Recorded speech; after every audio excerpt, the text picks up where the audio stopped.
첫 번째 경기 하이덴하임 대 VFL 보움 분석 시작해보겠습니다. 하이덴하임과 보움의 32라운드 맞대결. 하이덴하임은 슈투트가르트 원정 경기에서 0대1 승리를 거두며 3연패 탈출에 성공했다.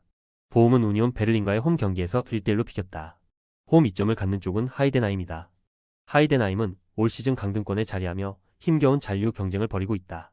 최근 3연패에 빠지며 잔류 가능성이 희박해지나 싶었으나 직전 경기서 승리를 거두며 희망을 이어갈 수 있게 됐다. 하지만 도어시가 결장한다는 것은 분명 아쉽고 올 시즌 홈 경기에서도 전혀 이점을 살리지 못한다는 것도 팀으로서는 아쉽다. 보움은 올 시즌 리그 최하위에 자리하며 강등을 눈앞에 두고 있다. 시즌 내내 부진한 것도 사실이기는 하나 기본적으로 경쟁력이 떨어지는 팀이라는 점에도 부인하기 쉽지 않다. 최근 8경기째 승리를 거두지 못하며 부진이 길어지고 있는 상태다. 다만 이렇다 할 큰 결장 이슈가 없다는 점은 분명 긍정적이고 상성에 있어서도 우위에 있기에 충분히 긍정적인 결과를 기대해도 충분해 보인다. 하이덴하임의 정배당 메리트는 떨어진다. 보움 프랜 선택지가 가장 좋아 보이며 역배당 가능성도 충분하다. 두 번째 경기 토리노 대 베네치아 분석 시작해보겠습니다. 토리노와 베네치아의 35라운드 맞대결. 토리노는 나폴리 원정 경기에서 2대0으로 패했다. 베네치아는 AC 밀란과의 홈 경기에서 0대2로 패했다. 홈 이점을 갖는 쪽은 토리노다. 토리노는 올 시즌 중위권에 갇히며 정체된 모습을 보이고 있다. 일정 수준 경쟁력을 가지고 있기는 하지만 성적은 좀처럼 나오고 있지 않고 있으며 좋은 날과 좋지 못한 날의 경기력 편차도 크다. 6경기째 무패 행진을 달리며 상승세를 이어가다. 최근 3경기에서 1승 2패를 기록하며 흐름이 끊긴 감이 있다. 게다가 금일 경기에서는 부상과 경고 누적 등이 이유로 인한 전력 누수도 가볍지 않은 상황이다. 베네치아는 강등권에 올 시즌 자리하며 힘겨운 잔류 경쟁을 벌이고 있다.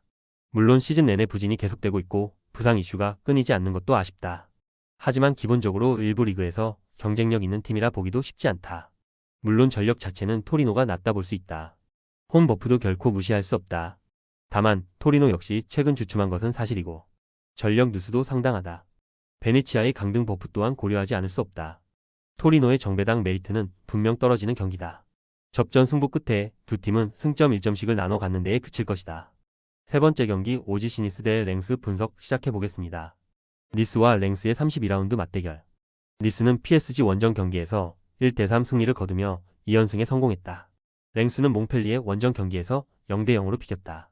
홈 이점을 갖는 쪽은 니스다. 니스는 탄탄한 스쿼드를 자랑하는 강팀으로 올 시즌 챔스 진출을 놓고 치열한 순위 경쟁을 벌이고 있다.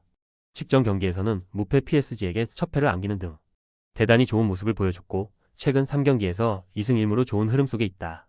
홈 경기에 상당한 강점을 가지고 있는 팀이고 최근 폼도 좋기에 오늘 경기 역시 기대해볼 여지는 충분하다. 랭스는 올 시즌 하위권에 자리하며 기대 이하의 모습을 보이고 있다. 하지만 강등권 근처에서 치열한 잔류 경쟁을 벌이던 와중 최근 6경기에서 단 1패뿐이 없을 정도로 상승세를 타고 있다는 것은 대단히 긍정적이다. 다만 객관적인 전력상 니스에게 열세임에 부정하기 어렵고 전력 누수까지 떠안고 있다. 게다가 휴식일이 짧았기에 체력적으로도 열세다. 전후반 내내 홈팀 니스가 경기 주도권을 쥘 것이며 다득점과 함께 3연승에 성공할 것이다. 네 번째 경기 맨시티 대 울버햄튼 분석 시작해보겠습니다. 맨시티와 울버햄튼의 35라운드 맞대결. 맨시티는 아스톤 빌라와의 홈 경기에서 2대1 승리를 거두며 3연승에 성공했다. 5일 전 FA컵 4강에서 노팅엄을 상대로도 0대2 승리를 거두고 결승에 올랐다.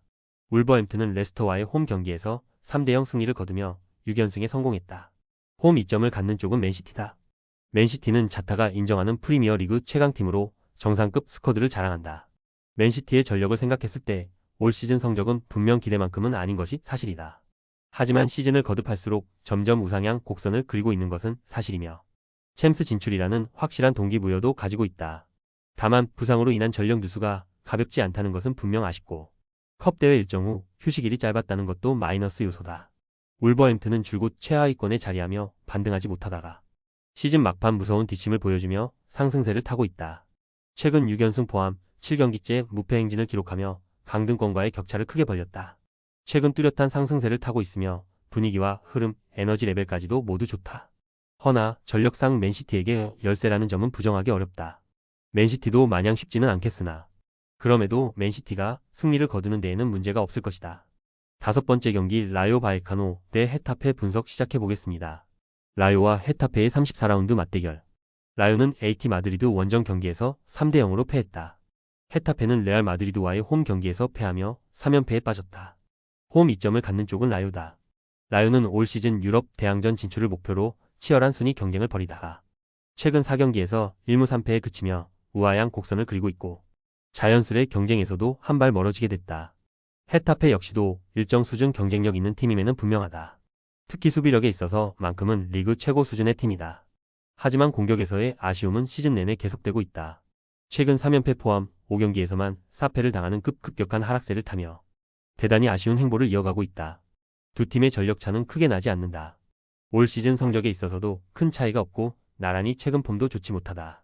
결코 어느 한쪽의 일방적인 경기가 되지 않을 것이며 접전 승부 끝에 두 팀은 끝내 승부를 가리지 못할 것이다. 조합은 아래 고정 댓글 링크로 편하게 말 걸어주시면 조건 없으며 스포츠를 좋아하시는 분들이라면 모두 환영합니다. 스포츠 당첨 어렵지만 그건 어떻게 하냐의 차이입니다. 두 눈으로 어떤 차이인지 직접 확인하시고 우리 모두 같이 승리합시다.